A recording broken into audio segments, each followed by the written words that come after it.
خود جاری ہو جائے خاموشی مجلس کرنے میں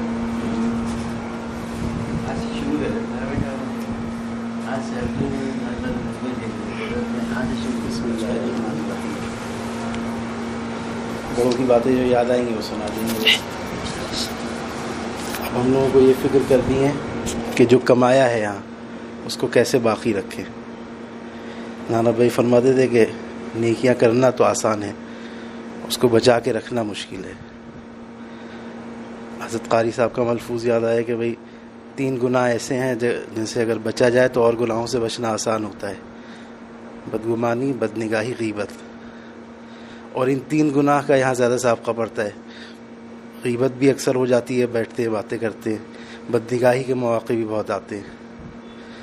تو کوشش کریں کہ کم از کم ان 3 گناہوں سے بچیں اور اپنے کام میں لگے رہیں.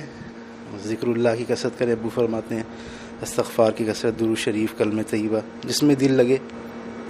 لا یعنی کلام سے بچیں اور جو موقع ملے یا تو آرام کریں یا کام کریں.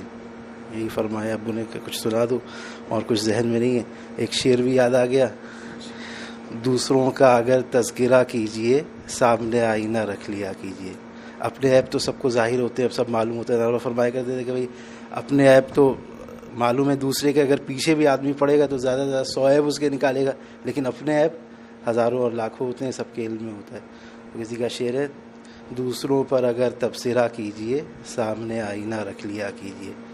اور ایک صاحب تھے، انہوں نے واقعہ سنایا کہ حضرت مولانا علی میاں صاحب رحمۃ اللہ علیہ کی خدمت میں حاضر ہوئے تو چلتے وقت کہا کہ حضرت کچھ نصیحت فرما دیجئے.